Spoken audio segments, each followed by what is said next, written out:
मंदो लक्ष्मण पद जल जाता, शीतल सुभग भगत सुखदाता। रघुपति की रति विमल पताका, नंद समान भयउ जस जाका। शेष सहस्र शीस जग कारण, जो अवतरो भय तारण। सदा सुसानुकूल रहु मों पर, कृपा सिंधु सोमे त्रिगुणाकर। भक्तिमती देवियों, भगवत कथा रसिक महानुभाव, श्री रामचरितमानस में समय और काल तत्व का जो स्वरूप प्रस्तुत किया गया है और विविध पात्रों के माध्यम से भी काल के सत्य को हृदयंगम कराने का जो प्रयास किया गया है वह अपने आप में अनोखा है। कभी कभी यह प्रश्न किया जाता है कि इस देश की जो जीवनी शक्ति है, विभिन्न परिस्थितियों में, प्रतिकूलताओं में, आक्रमण और स्वतंत्रता और परतंत्रता में भी अगर हमारी संस्कृति जीवित है तो उसका मूल कारण क्या है? तो अनेक कारणों में सबसे बड़ा कारण है हमारी काल संबंध की जो धारणा है। यह कहना चाहिए कि अगर आप पुराणों का अध्ययन करें तो उसमें बार बार केंद्र में काल को ही प्रस्तुत किया गया और काल की असीमता के प्रति जो उसका एक विश्वास है का वही उसकी सबसे बड़ी जीवनी शक्ति है। तो इसीलिए यह कह सकते हैं कि काल शक्ति की अवधारणा कभी कभी उसमें स्फूर्ति की कमी भी ला देती, पर यही धारणा व्यक्ति को निरंतर आशान्वित बनाए रहती। इसीलिए अभी जब जिसको 21वीं सदी के रूप में प्रस्तुत किया गया और उसमें लोगों ने इतना उत्साह प्रकट किया, तो वस्तुतः यह भी एक उत्सव और आनंद की शैली भले ही हो, पर इसका सत्य से कोई संबंध नहीं। हमारे पौराणिक दृष्टि से वस्तुतः यह 21वीं सदी के रूप में जो आनंदोत्सव मनाया जाता है वो बालकोचित आनंद है। कोई बहाना जैसे बालक ढूंढते हैं और वो उत्सव का आनंद ले लेते हैं, उस प्रकार से प्रवृत्ति है। मैं भूल नहीं पाता, जौनपुर में एक सज्जन थे, स्वर्गीय श्री नथुराम जी व्यास, बड़ी विलक्षण प्रतिभा के व्यक्ति थे। उनकी प्रतिभा थोड़ी अटपटी थी, विचित्र थी और महत्वाकांक्षी बहुत थे। और मैं तो उनके सामने छोटा बालक के रूप में ही रहा हूं। तो जब मैं जबलपुर गया तो स्वाभाविक मैंने पूछा कि आपका ये कौन सा वर्ष चल रहा है?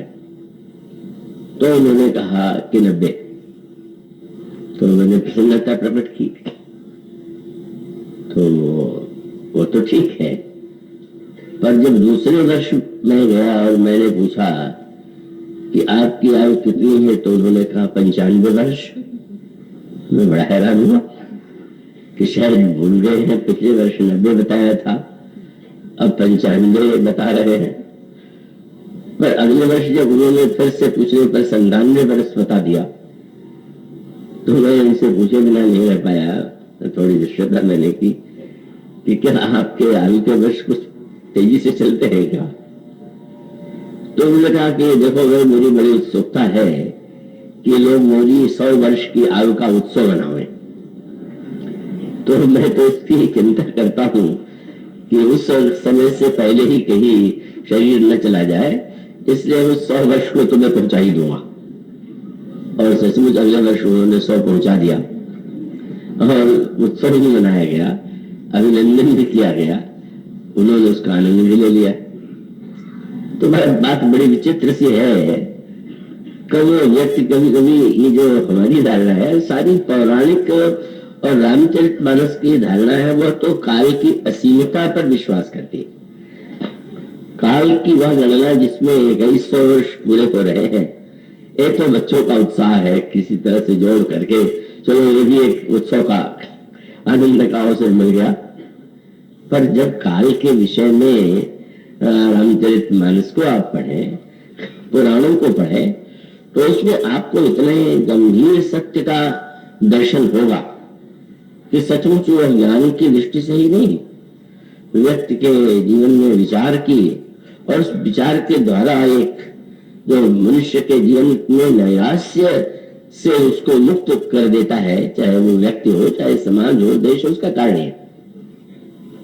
और इसीलिए आप जैसे ये पढ़ते हैं कि सारे पुराणों में युग विभाजन कर दिया गया। जब उन्होंने कहा कि पहले सतयुग, सतयुग के बाद त्रेता, त्रेता के बाद द्वापर, द्वापर के बाद कलयुग, तो फिर समाप्त ना। वे कहते हैं कलयुग के बाद फिर सतयुग। मानो यह युग चक्र, काल चक्र निरंतर चलता ही रहता है और यह काल चक्र उसका कोई आदि तो नहीं है। वस्तुतः तो काल चक्र अनादि है, पर उसमें व्यवहार के लिए हम आदि की कल्पना कर लेते हैं, चाहे किसी व्यक्ति से जोड़कर, किसी राजा के से जोड़ करके। पर वस्तुतः तो काल के विषय में यही धारणा है पौराणिक कि अनादि है। और अनादि शब्द का अर्थ आप जानते हैं जिसका कोई आदि नहीं। तो इस अनादित्व में फिर आप जरा गहराई से देखेंगे, ये जो अवतारों का वर्णन किया गया, उस अवतार में भी आप यह पाएंगे कि काल की एक मर्यादा है। यहां तक कि पुराणों ने सारी व्याख्या को काल के संदर्भ से जोड़ करके ही देखा। आप लंबा तो जानते होंगे कि 100 वर्ष की आयु की कामना की जाती है, और जब ये 100 वर्ष के आयु की बात कहते हैं तो फिर यह प्रश्न उसमें उठाया जाना स्वाभाविक था कि देवताओं की आयु कितनी होती है और क्या ब्रह्मा की भी आयु निश्चित है क्या। एक बड़ी विचित्र सी एक गणना और गणित उसमें आपको पढ़ने को मिलेगा। उसमें कहा नहीं 100 वर्ष की आयु जो है वो तो प्रत्येक के लिए समान रूप से है। हाँ, ये अवश्य है कि 100 वर्ष के गणना का जो उनका एक क्रम है वो अलग अलग है। उनके जैसे मनुष्य के 24 घंटे का दिन रात होता है, वैसे देवताओं का 6 मास या 6 वर्ष का दिन या 6 वर्ष की रात होती है, अनेक रूप में बताया गया। ब्रह्मा के लिए भी उन्होंने कहा 100 वर्ष की आयु, कितनी विचित्र बात। उन्होंने ब्रह्मा की आयु भी 100 वर्ष है। हाँ, ये अवश्य है कि उनका जो 100 वर्ष है उसका गणित बड़ा विलक्षण है। क्या पहले तो उन्होंने युगों का वर्णन किया और युगों का वर्णन करने के बाद श्रीमद् भागवत की कथा सुनते होंगे, पढ़ते होंगे, तो कौन सा युग कितने दिनों वर्षों का होता है वो बताया जाता है। और फिर ये कहा है कि जब चारों युग 1000 वर्ष व्यतीत हो जाते हैं तो ब्रह्मा का एक दिन होता है या एक प्रहर होता है। और इस तरह से ब्रह्मा की ही आयु निश्चित है वो 100 वर्ष। पर वो व्यक्ति के गणित से तो बहुत विशाल हो गया, पर उससे भी बड़ा विचित्र वर्णन तब पढ़ने को मिलता है कि अच्छा शिव, तो उनके शिव के संदर्भ में भी शब्द कहा गया, वहां पर भी 100 वर्ष की अवधि तो व्यवहार में स्वीकार करनी चाहिए, पर 100 वर्ष का मापदंड इतना विचित्र है। वो कहते हैं कि जब ब्रह्मा के 100 वर्ष व्यतीत हो जाते हैं तो शंकर जी का एक पल होता है। अब वो तो अंक इतना अधिक बढ़ता चला जाता है कि उसकी गणना करना भी असंभव हो जाता है। और इसीलिए श्री लक्ष्मण जी और परशुराम के संवाद को यदि आप ध्यान से पढ़ें, अवतारों की भूमिका पर विचार करें, तो ये कहेंगे कि यह अवतार जो है इस युग में ही होगा। उसको भी काल से जुड़ा हुआ ही मान करके प्रस्तुत किया जाता है। और इसको जरा उस दृष्टि से लक्ष्मण जी और परशुराम के संवाद को आप पढ़ें। कईयों तो प्रसंग बहुत ही लोकप्रिय है, क्योंकि उसमें परस्पर वाक्यों का आरोप प्रत्यारोप, व्यंग, ये सब बहुत पढ़ने को मिलता है। तो साधारण व्यक्ति को बहुत आनंद आता है। और जिन दिनों रामलीला का आयोजन होता है, तो जिन दिनों बहुत अधिक भीड़ होती है, वो भीड़ के दिनों में परशुराम जी और लक्ष्मण जी का संवाद भी है। पर वो तो ठीक है, उसको हम अपनी मनोवृत्ति से देख करके आनंदित होते हैं। लेकिन यह प्रसंग तो इतना गंभीर है। ये जो प्रसंग है, इसमें काल तत्व की, सृष्टि तत्व की ऐसी अद्भुत व्याख्या है, अगर उस संवाद को उस तरह से हम पढ़ने का प्रयास करें। जैसे जब यह पढ़ने को मिलता है कि परशुराम जी भी अवतार हैं और भगवान श्री राम भी अवतार हैं, फिर पुराण कहीं कहते हैं कि 10 अवतार भगवान के होते हैं, फिर कहीं कहा गया कि भगवान के 24 अवतार होते हैं, और उसके साथ साथ फिर वो एक बात की श्रीमद् भागवत में 10 और 24 के साथ यह भी जोड़ दिया गया कि अवतारा है संख्या, भगवान के अवतार असंख्य होते हैं। तो साधारण व्यक्ति उसको न समझ पाने के कारण कुछ उलझ जाता है। अब इसको इस दृष्टि से विचार करके देखें कि परशुराम जी की भी हम गणना अवतारों में करते हैं, और श्री राम भी अवतार हैं, और दोनों अवतारों के लिए भी अलग अलग शब्दों का प्रयोग किया गया। जैसे परशुराम जी का जब भगवान राम समादर करते हैं, तो एक बार भी परशुराम जी के लिए उन्होंने भगवान शब्द का प्रयोग नहीं किया। इसके रहस्य पर विचार कीजिए, क्योंकि आगे चल करके परशुराम जी को ऐसा लगा कि राम के वाक्यों का जो मैंने अर्थ लिया था, या लक्ष्मण के वाक्य को मैंने जैसा सरल समझ लिया था, वह वैसे अर्थ वाला नहीं। और इसलिए गोस्वामी जी की पंक्ति है कि अंत में जैसे कोई पर्दा पड़ गया हो और पर्दा हट जाए और जो वस्तु नहीं दिखाई दे रही थी वह दिखाई देने लगे। तो परशुराम जी के संवाद को गोस्वामी जी ने इसी रूप में प्रस्तुत किया। और वो चौपाई आप मानस में पढ़ते, सुन मृदु गूढ़ बचन रघुपति के, श्री राम की वाणी सुनने में तो मृदु है, अत्यंत कोमल है, पर आंतरिक रूप से वो अत्यंत गूढ़ है। और तब अगला वाक्य क्या है, उघरे पटल परस उधर मत के। परशुराम जी महाराज के बुद्धि पर जो एक भ्रम का पर्दा सा छा गया था वो दूर हो गया। क्या तात्पर्य, परशुराम जी भी अवतार हैं, श्री राम भी अवतार हैं, तो एक ही काल में 2 अवतारों की अपेक्षा, तो उसे एक शब्द फिर बदल दिया गया है। और बदला गया कि अवतारों में भी पूर्णावतार, अंशावतार और एक संज्ञा दी गई आवेशावतार। आवेशावतार का तात्पर्य है कि किसी काल विशेष में, बस ये सूत्र है, वो अभी काल से जुड़ा हुआ है। जैसे आप राष्ट्रपति, प्रधानमंत्री या विधानसभा, लोकसभा, सबके साथ व्यवहार में काल को भी तो जोड़े हुए। राष्ट्रपति का कार्यकाल पूरा हो गया, तो भले ही वो राष्ट्रपति शरीर से जीवित हो, पर वो राष्ट्रपति के जो अधिकार है वो नियम नहीं लेते और उनका प्रयोग करने के लिए वे समर्थ नहीं। तो ये जो अवतार क्रम में एक संकेत है, मानो परशुराम जी महाराज के 2 रूप। परशुराम जी की आयु तो इतनी विशाल बताई गई, अपितु जिन दीर्घजीवी व्यक्तियों का नाम लिया गया, उसमें परशुराम जी भी एक हैं। अश्वत्थामा बलव्यासो हनुमान से विभीषण। लेकिन परशुराम जी महाराज उस समय भी है जब त्रेता युग में श्री राम का अवतार हुआ, और जब भगवान कृष्ण का अवतार होता है तब भी परशुराम जी विद्यमान है, जब महाभारत का युद्ध होता है तब भी परशुराम जी विद्यमान है। और उसमें विभाजन नहीं किया गया कि बाद में अब श्री राम और श्री कृष्ण का वर्णन उस रूप में नहीं किया गया। कब यो कह लीजिए कि वो तो अविनाशी है, अनंत है, वो अपने आप में ठीक ही, लेकिन कार्यकाल में तो ये कहेंगे कि भगवान राम इस संसार पर 11,000 वर्ष तक ये रहे या 13,000 वर्ष रहे।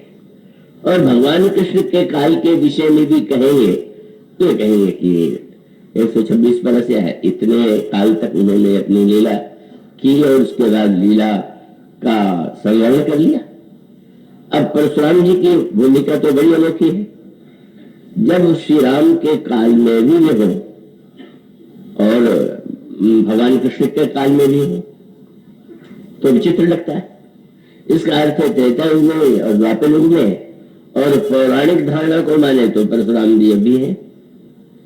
तो अब इसके कहने में कितनी सावधानी बरती गई, इसका बात है कि इसका तात्पर्य है कि एक सीमा तक वे उनकी भूमिका अवतार की और बाद में उनकी भूमिका एक मुनि की है, एक ऐसे दिव्य महापुरुष और मुनि की है कि जो जिनकी आयु की कोई सीमा नहीं।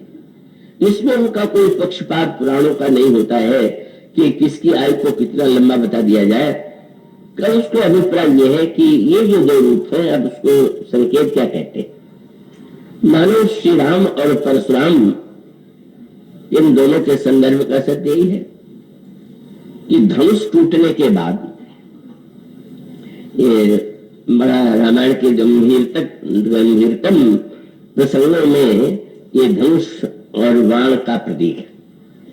और आप भगवान राम के चरित्र में जो अनेक संकेत पाएंगे उसमें बार बार उनकी परीक्षा धनुष के संदर्भ से जोड़ करके दी गई। विश्वामित्र जी जब श्री राम और लक्ष्मण जी को मांग करके यज्ञ रक्षा के लिए चलते हैं और उस समय उस वन पथ में अचानक ताड़का के रूप में भयावनी राक्षसी सामने आई और तब प्रभु ने महर्षि से पूछा ये कौन।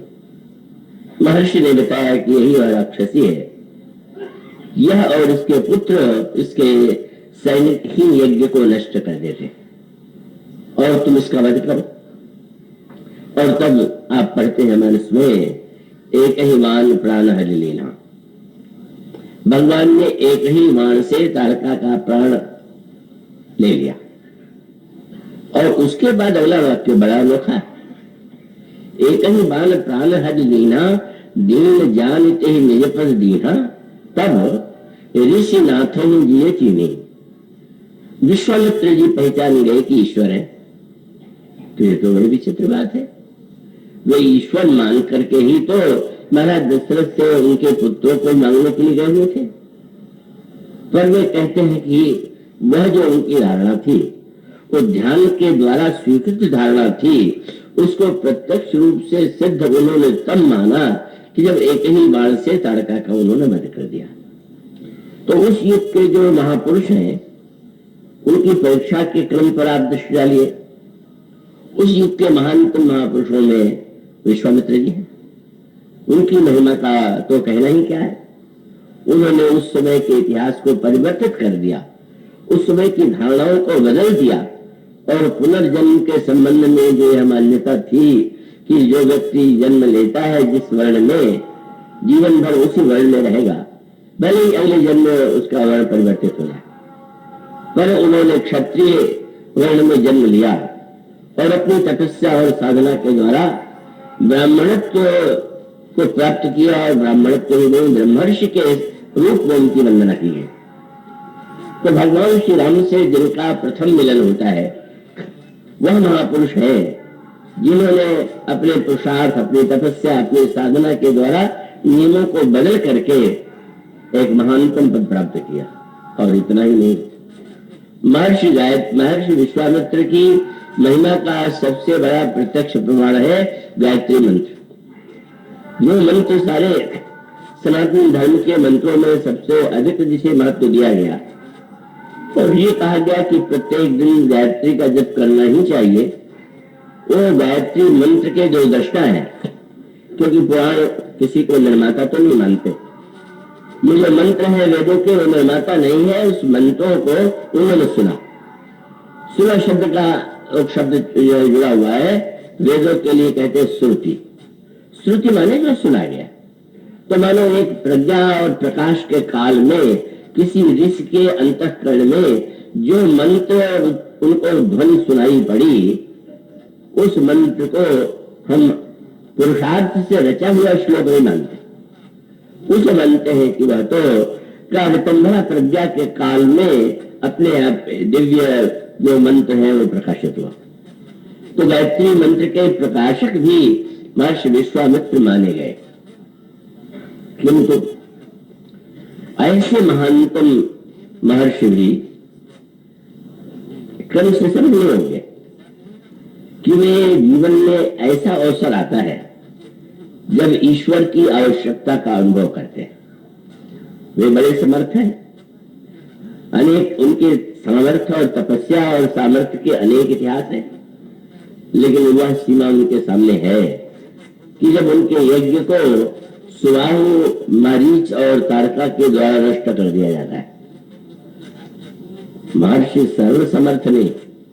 कई लोग थोड़ा सा अधिक कुछ श्रद्धालु बन जाते हैं, पुराणों में जिस सत्य को जैसा नहीं माना उसको भी इसी रूप में वे समझते हैं कि ऋषि तो सर्वशक्तिमान होते हैं। ऋषि कितना भी महान क्यों न हो जाए, मुनि कितना भी महान क्यों न हो जाए, उसमें कितनी भी शक्तियों का विकास क्यों नहीं हुआ, पर वो सर्वशक्तिमान नहीं है।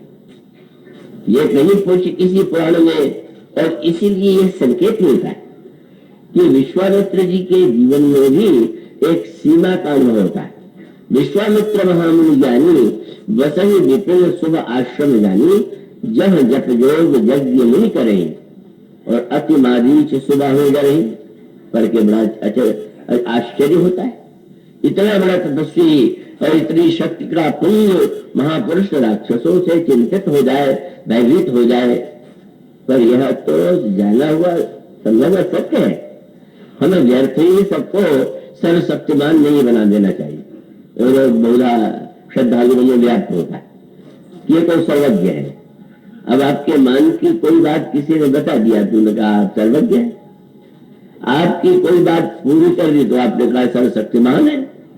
ये तो आपकी धारणा है। वस्तुतः सर्वज्ञता और सर्वशक्तिमत्ता जो है वह तो केवल ईश्वर से ही जोड़ी गई, अन्य किसी से नहीं। और इसीलिए कहा गया कि कोई व्यक्ति बहुत बड़ा से बड़ा ज्ञानी हो सकता है, पर रामायण में चौपाई आप पढ़ते हैं कि कितना भी बड़ा ज्ञानवान क्यों न हो, पर ज्ञान अखंड एक सीतावर, माया वश जीव सचराचर, और जो रह सबके ज्ञान एक रस, ईश्वर जीवन भेद का बस। यह जो भेद है उनके जीवन में, और उसका वे अनुभव कर देते हैं कि हरिगुण मरी में निश्चर पापी, मेरे सामर्थ्य की सीमा समाप्त हो गई, मैं इन राक्षसों को वध करने में समर्थ नहीं, और भगवान के द्वारा ही इनका विनाश होगा।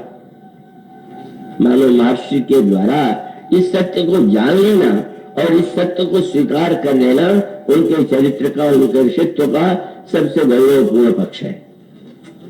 और तब गोस्वामी जी जो सूत्र बताते हैं, मेरे पुस्तिका में गोस्वामी जी ने इसकी एक अद्भुत व्याख्या की। उनसे प्रश्न किया गया कि विश्वामित्र तो महानतम मुनि है और महानतम ऋषि है, और उनके द्वारा तो मंत्रों का साक्षात्कार हुआ, उसका वर्णन हुआ, तो वो यज्ञ करते हैं, यज्ञ कौन सा करते हैं? तो अनोखी बात गोस्वामी जी ने लिखी। गोस्वामी जी कहते हैं और भगवान राम से प्रार्थना करते हैं, प्रभु आपने विश्वामित्र जी का यज्ञ पूरा किया था और मैं भी विश्वामित्र जी के समान यज्ञ करना चाहता हूँ, पर वो आपकी कृपा के बिना पूरा नहीं होगा। बस सामर्थ्य की सीमा समाप्त हो गई, और जब सामर्थ्य की सीमा समाप्त होगी तो कृपा की आवश्यकता होगी, अनुभव होगा उसका। इसलिए कई बार हम लोग बड़ी सरलता से कह देते हैं हम तो प्रभु के शरणागत। शरणागत सबसे सरल और शरणागत होना सबसे कठिन। शरणागत इसलिए कि वहां पर व्यक्ति का कोई अपना कर्तव्य नहीं रह गया, सब कुछ ईश्वर के द्वारा ही उसके जीवन में होगा, यह शरणागति का तात्पर्य है। पर इसको समझ पाना, जीवन में मान पाना क्या सरल है क्या?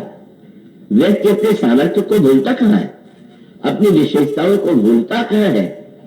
और इसलिए जब वह कहता है कि मैं शरणागत हूं, तो शरणागत की जो परिभाषाएं हैं वह तो किसी व्यक्ति में नहीं दिखाई देती। तो यह जो स्थिति है, इसको गोस्वामी जी जो विनय पत्रिका में सूत्र देते हैं, वो सूत्र यह है कि सारे यज्ञ तो उनके पूर्ण हो गए, पर एक यज्ञ आवश्यक था, और वो यज्ञ क्या है? तो आप विनय पत्रिका, रामायण को समझने के लिए विनय पत्रिका बड़ा सहायक ग्रंथ, उसमें गोस्वामी जी कहते हैं जैसे विश्वामित्र जी ने यज्ञ किया, उसी प्रकार से मैं भी पद राग जाग चाहो कौशिक जो क्यों। भगवान के आपके चरणों के अनुराग का, आपकी भक्ति का यज्ञ करना शेष। और भक्ति का अर्थ क्या हुआ? सामर्थ्य जब तक आप में है तब तक आप कर्म की परंपरा का जितना उच्च कोट से निर्वाह कर सके कीजिए। अगर आप बुद्धिमान हैं तो ज्ञान के द्वारा आप चिंतन कीजिए। पर जब ऐसा लगे कि नहीं, हमारे बुद्धि की सीमाएं समाप्त हो गई, हमारे कर्म करने की सामर्थ्य समाप्त हो गई, वह भी प्रतिक्षण काल ही तो अनुभव कराता है। बाल्यावस्था में जो आप कर देते थे, आप बड़े होकर के उसमें विकसित होते हैं, युवा होकर के आप नई शक्ति से स्फूर्ति से कार्य करते हैं, पर बाद में तो वृद्धावस्था आ जाती है। और वृद्धावस्था की स्थिति वह है कि जब मनुष्य के शरीर की सामर्थ्य जो है कम हो जाती है, तो उस समय शरीर की सामर्थ्य और अन्य जैसे वृद्धावस्था में विस्मृति होने लगती। तो विस्मृति होने लगना या शरीर की शक्ति कम होना, यह तो प्रकृति और काल की एक मर्यादा है। शरीर का निर्माण हुआ है तो शरीर शब्द का अर्थ क्या है? प्रतिक्षण सीयते इति शरीर। जो प्रतिक्षण क्षीण हो रहा है उसका नाम शरीर है। तो अब वो जो क्षीण होता है, चाहे स्मरण शक्ति क्षीण हो जाए, चाहे शरीर का बल क्षीण हो जाए, उस क्षीणता को अगर हम सही दिशा दे सके तो वह दुख कम हो जाएगा या दुख समाप्त हो जाएगा। और उस असामर्थ्य के द्वारा हम अगर अत्यंत विचलित होना चाहें तो बहुत विचलित भी हो सकते हैं। तो हमें से अधिकांश लोग विचलित हो जाते हैं, क्योंकि वृद्धावस्था की जो असमर्थता है, हर क्रिया में, हर विचार में, हर व्यवहार में वो व्यक्ति को व्यथित बना देती है। लेकिन जहां पर विचार की दृष्टि से सोचे, इसी का सूत्र आपको दोहावली रामायण के उस दोहे में मिलेगा। गोस्वामी जी ने बड़ी दीर्घ आयु प्राप्त की थी, 126 या 128 वर्ष की आयु उनकी तक में रहे, ऐसा वर्णन मिलता है। तो शरीर तो उनका भी वृद्ध हो गया, ऐसा नहीं कि वो बुरे नहीं हुए। और वृद्धावस्था के जितने विकार हैं वो शरीर में हुए। शरीर शिथिल हुआ, थोड़ा सहन शक्ति कम हुई, थोड़ा दिखाई देने की शक्ति कम हो गई। और स्वाभाविक है, जो शिष्य है वो तो चाहते ही है कि हमें गुरु जी का सानिध्य अधिक से अधिक प्राप्त हो। तो गोस्वामी तुलसीदास जी के जो शिष्य हैं का वे भी यही चाहते थे। और जब उन्होंने निवेदन किया कि आप किसी योग्य वैद्य को दिखला करके कहीं के लिए कोई औषधि लें, तो हमारे शास्त्रों ने औषधि को भी महत्व दिया है। शरीर की शक्ति की रक्षा के लिए भी औषधि की बात कही है, पर इसके साथ साथ जो अनिवार्य है उसके संदर्भ में गोस्वामी जी ने बहुत सुंदर बात कही। और उन्होंने कहा कि ठीक है, अगर तुम लोग किसी वैद्य को दिखलाना ही चाहते हो तो मुझे आपत्ति नहीं, पर तुम ध्यान में रखना कि वैद्य से जो जिस वस्तु की, अगर वैद्य जी मुझसे पूछे या तुमसे पूछे कि आपके गुरु जी को सबसे अधिक कष्ट कौन सा है, तो तुम वह बताना जो मैं कह रहा हूं। तो दोहावली रामायण में दोहा लिखते हैं, श्रवण घटहु पुनर्दृग घटहु घटहु सकल बल दे। श्रवण शक्ति भी कम हो गई, दृष्टि से कम भी दिखाई देने लगा। श्रवण घटहु पुनर्दृग घटहु और घटहु सकल बल दे। तो महाराज जब इसके विषय में हम वैद्य जी से नहीं कहेंगे तो कहेंगे क्या? तो उससे कहना कि वैद्य जी से कहना कि एक वस्तु को आप देख करके बताइए कि वो तो कम नहीं हो रहा, और अगर वो कम हो रहा हो तो उसको बढ़ाने के लिए शक्ति के लिए कोई दवा दे। और वो दवा क्या कहता है? तो श्रवण घटहु पुनर्दृग घटहु घटहु सकल बल देह इते घटे घटी है न कृषु घटे न हरिशो ने। भगवान से प्रेम कब न हो, वो तो बढ़ रहा है ना।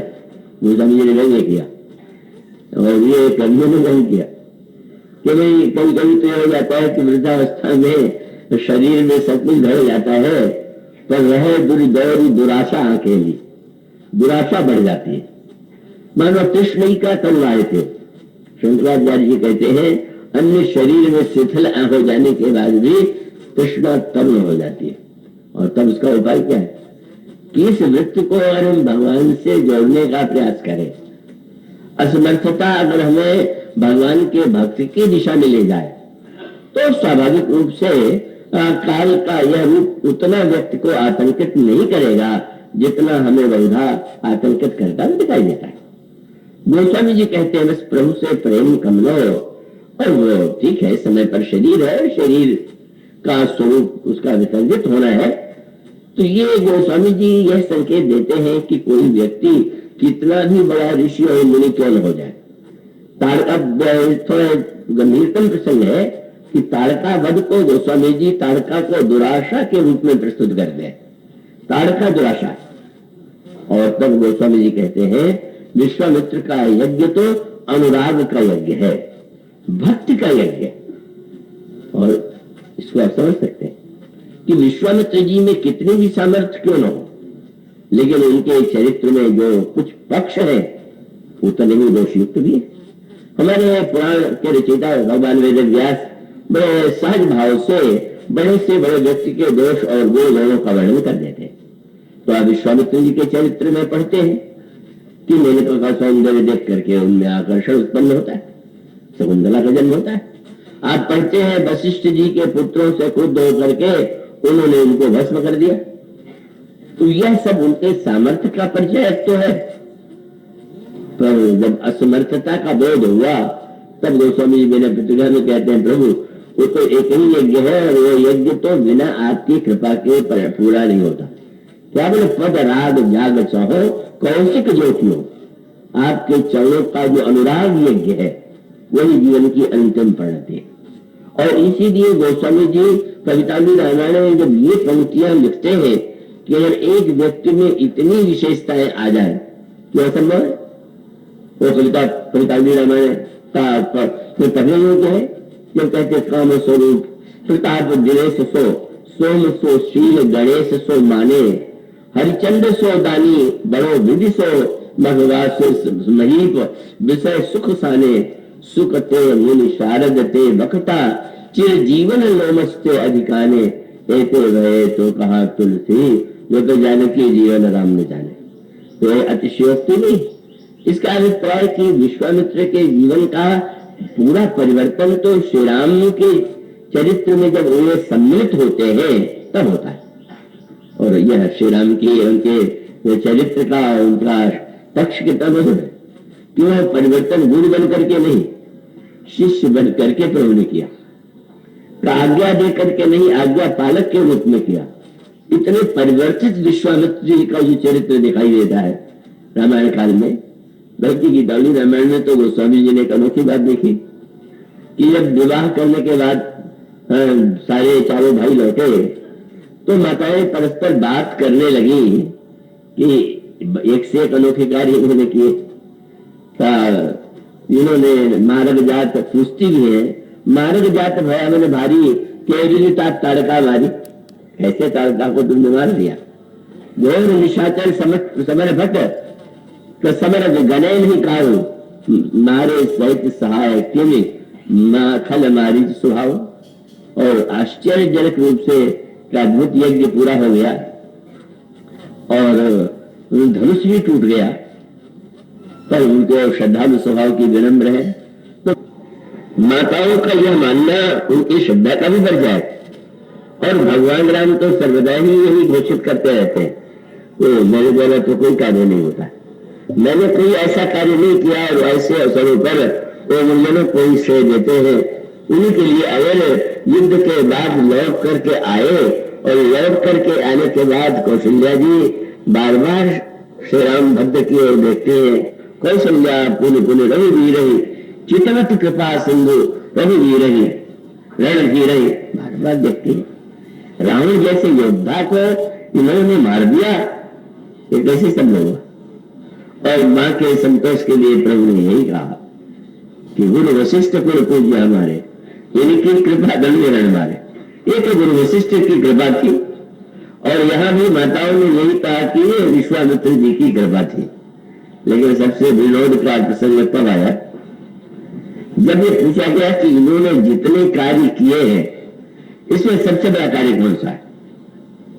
तब आप जानते हैं, तारका वध, सुराव का वध, या अन्य राक्षसों के धनुष टूटने का इनाम नहीं दिया गया, बल्कि ये बाबू रावण ने कैसा अनोखा वाक्य आता है। उन्होंने कहा इन्होंने और सब तो बड़े कार्य भले किए हो, पर सबसे बड़ा कार्य क्या है? उन्हें कौशिक से कोही बस किए दोनों भाई। विश्वामित्र जैसे क्रोधी को उन्होंने बस में कर लिया। इतने प्रसिद्ध क्रोधी थे, हरिश्चंद्र की गाथा पढ़ करके यही तो सिद्ध होता कि वो परीक्षा के नाम पर कितने कठोर और निर्दय आचरण का परिचय देते हैं। वो तो कोई ये नहीं सिद्ध करता आप कितने कठोर परीक्षक हैं, ये तो आपके सामर्थ्य है कि आप दूसरे को उत्तीर्ण अनुत्तीर्ण कर सकते हैं। लेकिन सच्चे अर्थों में परिवर्तन की वह प्रक्रिया जो पूरी होती है वह अनुराग यज्ञ से होती है। भगवान के प्रति जो उनका प्रेम है, भगवान उनके चरणों की सेवा क्या करते हैं, भगवान श्री राम के चरित्र के पश्चात तो उनके चरित्र का वह कोई इतिहास आता ही नहीं है कि जिस विश्वामित्र जी ने किसी को श्राप दे दिया हो, किसी को नष्ट कर दिया हो, किसी को दंड दे दिया हो। पर वह विश्वामित्र जी की जो परीक्षा है वह भी एक बाण से तारका का वध कर देना, ये उनका एक संकेत है जिसको विस्तार इसमें नहीं देना चाहिए। और जब महाराज जनक है तो उनकी परीक्षा का भी केंद्र बिंदु जो है वो धनुष है। और धनुष ये है कि यहाँ पर वहां तो धनुष चलाना था, यहाँ धनुष तोड़ना, यहाँ पर भी केंद्र में। और तीसरे युग के महानतम जो आवेशावतार परशुराम में है, उन्होंने भी धनुष के द्वारा ही श्री राम की परीक्षा ली। और वह परीक्षा क्या थी कि तुमने धनुष चलाया है भी संसार ने देख लिया, तुमने धनुष तोड़ दिया है भी देख लिया, पर तुम धनुष को खींच करके दिखलाओ। ये रामायण की एक बड़ी तात्विक और सांकेतिक भाषा है। और परशुराम जी को पूर्ण आनंद की अनुभूति तब होती है, पराजय की अनुभूति नहीं होती। ये नहीं होता है कि मैं एक क्षत्रिय से हार गया, एक राजकुमार से हार गया। आप सोचिए, जिस व्यक्ति ने सर्वदा ये और वहीं पर संवाद में घोषित किया हो कि बाल ब्रह्मचारी को भी विश्व विदित क्षत्रिय कुलद्रोही, उस व्यक्ति को व्यवहार में अगर देखे तो लगता है कि क्षत्रिय है श्री राम, क्षत्रिय है लक्ष्मण, क्षत्रिय के सामने हार गए। ये देखे तो ऐसा लगेगा कि तो महान शक्तिशाली को एक किशोर ने छोटी अवस्था के राजकुमारों ने हरा दिया। लेकिन परशुराम जी कितने आनंदित होते हैं, धनुष के खींच करके श्री राम के पास चले जाने में उन्हें पराजय का अनुभव नहीं होता, बल्कि गोस्वामी जी का शब्द तो यही है, जाना राम प्रभाव तब। और उसका सूत्र क्या है कि जैसे कोई व्यक्ति श्री राम के आगमन के बाद परशुराम जी का अवतार का काल पूरा हो गया, और ये अवतार का काल पूरा होने के बाद फिर ये अंत में आप पढ़ते हैं कि अंत में जब धनुष को लेकर के श्री राम ने अपनी ओर नहीं खींचा और धनुष चला गया, तो उसके बाद परशुराम जी ने क्या किया? एक तो भरी सभा में श्री राम और लक्ष्मण जी की स्तुति किया, जिन श्री राम और लक्ष्मण के लिए उन्होंने इतने कठोर शब्दों का प्रयोग किया था पहले तो लक्ष्मण जी से भी बड़े रुष्ट थे, सारा क्रोध उनका लक्ष्मण जी की ओर था, और बाद में उनका क्रोध श्री राम पर भी आ गया।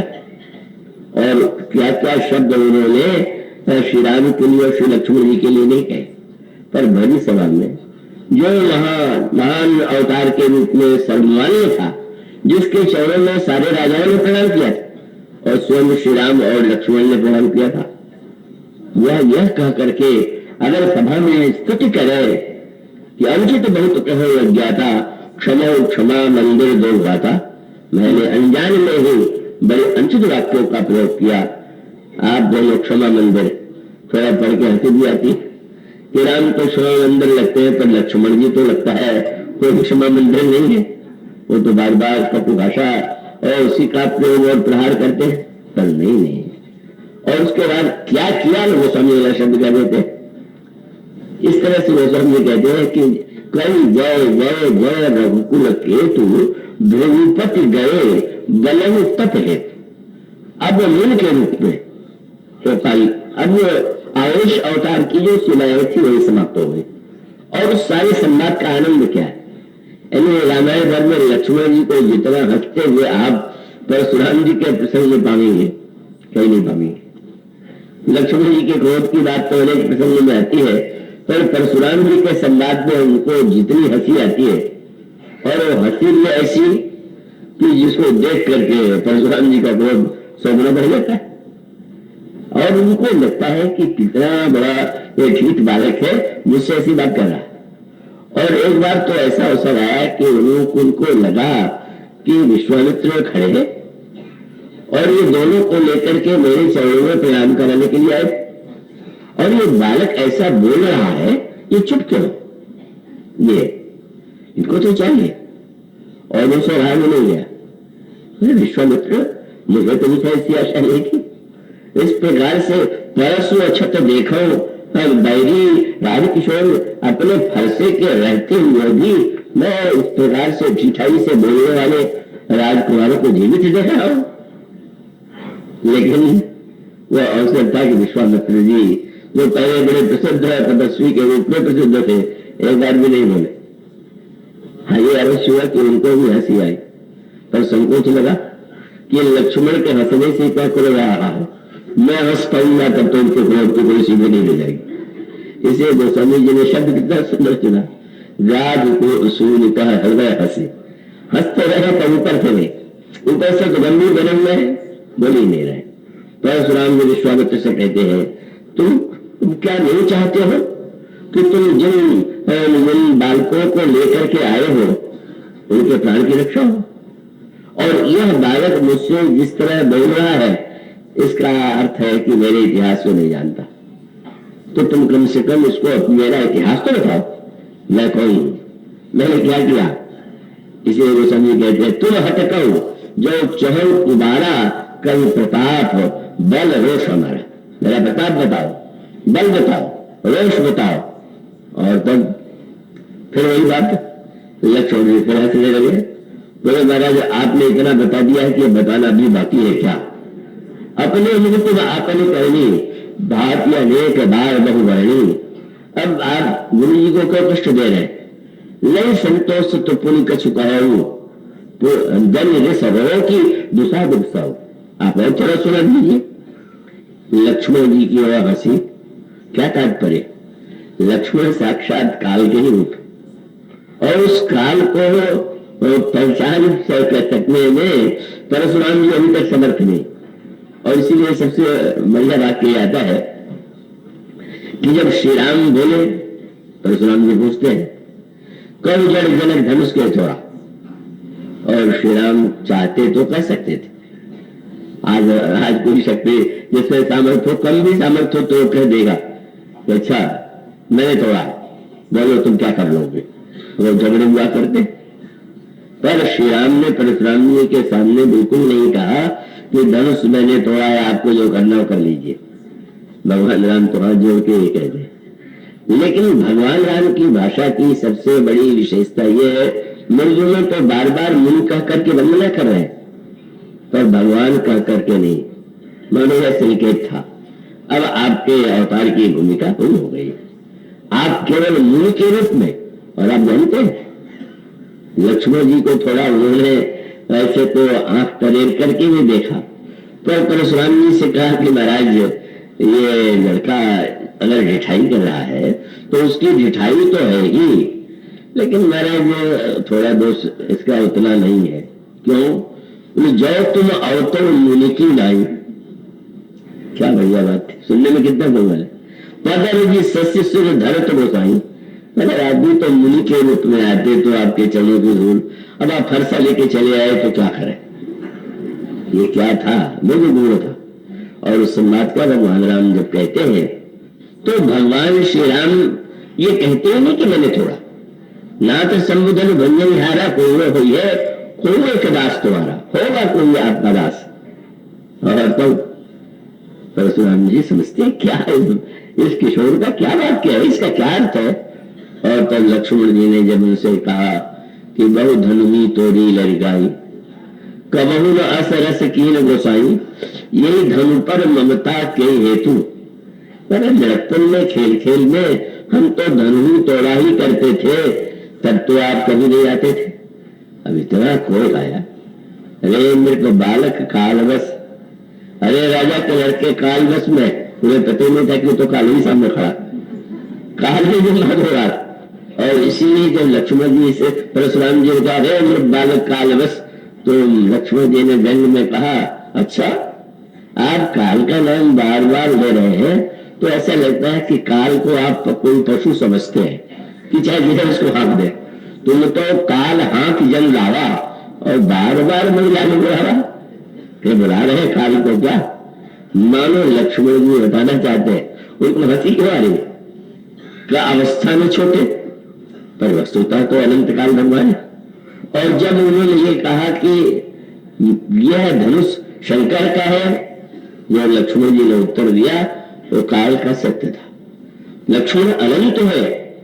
उन्होंने कहा महाराज आपको क्या धनु और धनु में बड़ा अंतर लगता है क्या? शंकर जी का धनुष है, तो कुछ खेलने वाली धनु ही है।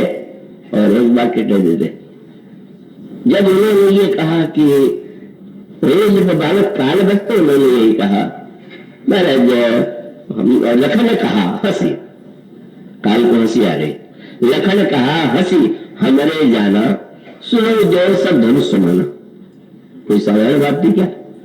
काल के असीम संदर्भ में किसी वस्तु का कोई छोटा बड़ा होता ही नहीं, अपूर्ण में कोई छोटा और बड़ा है, पर काल की अनंतता में पृथ्वी में छोटा बड़ा हो सकता है, पर आकाश में पृथ्वी कितनी छोटी, और उसके साथ साथ आकाश ये ब्रह्मांड भी जहाँ छोटा है लघु है। लक्ष्मण जी कह देते हैं ना रज हम लखन कहा ऐसी हमारे जाना, सुनो दे सब धनुष समाना। और संकेत उन्होंने कहा तुम मेरा इतिहास नहीं जानते, मैंने 21 बार क्षत्रियों का संहार कर दिया, काल जो अनंत बार अनगिनत बार संहार कर चुका, और उसके सामने 21 की गिनती गिनाई जाए। 21वीं सदी आजकल लोगों को बहुत याद आ रही है, तो 21वीं सदी 21वीं का अंक सुनकर के लक्ष्मण जी को बड़ी हंसी आ रही। इतनी बार सृष्टि बनी, इतनी बार सृष्टि गई और वो हो गया, काल ही तो कारण है, और आपको इसी पर बड़ा गर्व हो रहा है। मानो संकेत यही था कि अगर आप उस अनंतता पर विचार करते तो आपको इस प्रकार का कोई भ्रम न होता, आपको धनुष और धनु में कोई अंतर न ज्ञात होता। और इतना ही नहीं, मानो उनका संकेत ये था कि आप पहचानिए तो, और इसलिए प्रारंभ में उनकी भाषा न समझ करके फरसा उठा लेते, हाय हाय सब सभा पुकारा, लोग अरे क्या होगा, अनर्थ होगा, ये तो फरसा चला ही देंगे, और फरसा नहीं चला, हाथ रुक गया। आश्चर्य हुआ, बहिन हाथ बहर छाती भाग उठार कुंठित निपघाती, आज मेरे फरसे को क्या हो गया, मेरे भूलक को क्या हो गया। लक्ष्मण जी को फिर हंसी आ गई, हंसी को आ गई। इसका अर्थ है फरसे में हम दोनों को पहचान लिया, आप नहीं पहचान पाए। क्यों? आप अगर श्री राम को फरसा चलाना चाहते हैं तो आप तो जानते हैं ज्ञान अखंड एक सीतावर, ये अखंड सीतावर जो जिनको आप देख रहे हैं वो तो अखंड है। अखंड तो वही है जिसको काटा न जा सके, खंडित न हो सके, इसे आप इन्हें भी नहीं काट सकते। तो तुम तो बड़े ठीक हो। बोले महाराज मैं तो शेष हूं, और जो कटने के बाद बचता है वही तो शेष है। अब आप शेष को चाहे काटना और अखंड को काटना चाहे, धीरे धीरे जब उस सत्य का भान होता है, शांत प्रसन्न हो जाते हैं। हार नहीं, अरे मैं भूल गया था, मैं क्या मान बैठा था, और कितनी प्रसन्नता में धनुष सौंप करके चले जाते हैं। इसका अभिप्राय है इस अनादि काल में अनेक अनेक घटनाएं घटित होती हैं, और उस घटनाओं का जो दृष्टा है, जो प्रेरक है, वह काल तत्व ही सर्वश्रेष्ठ ईश्वर के द्वारा संचालित हो रहा है। लक्ष्मण जी श्री राम के अनुगामी के रूप में इसी सत्य को प्रकट करते हैं। आज इतना ही, इसके बाद की चर्चा बोलो जी।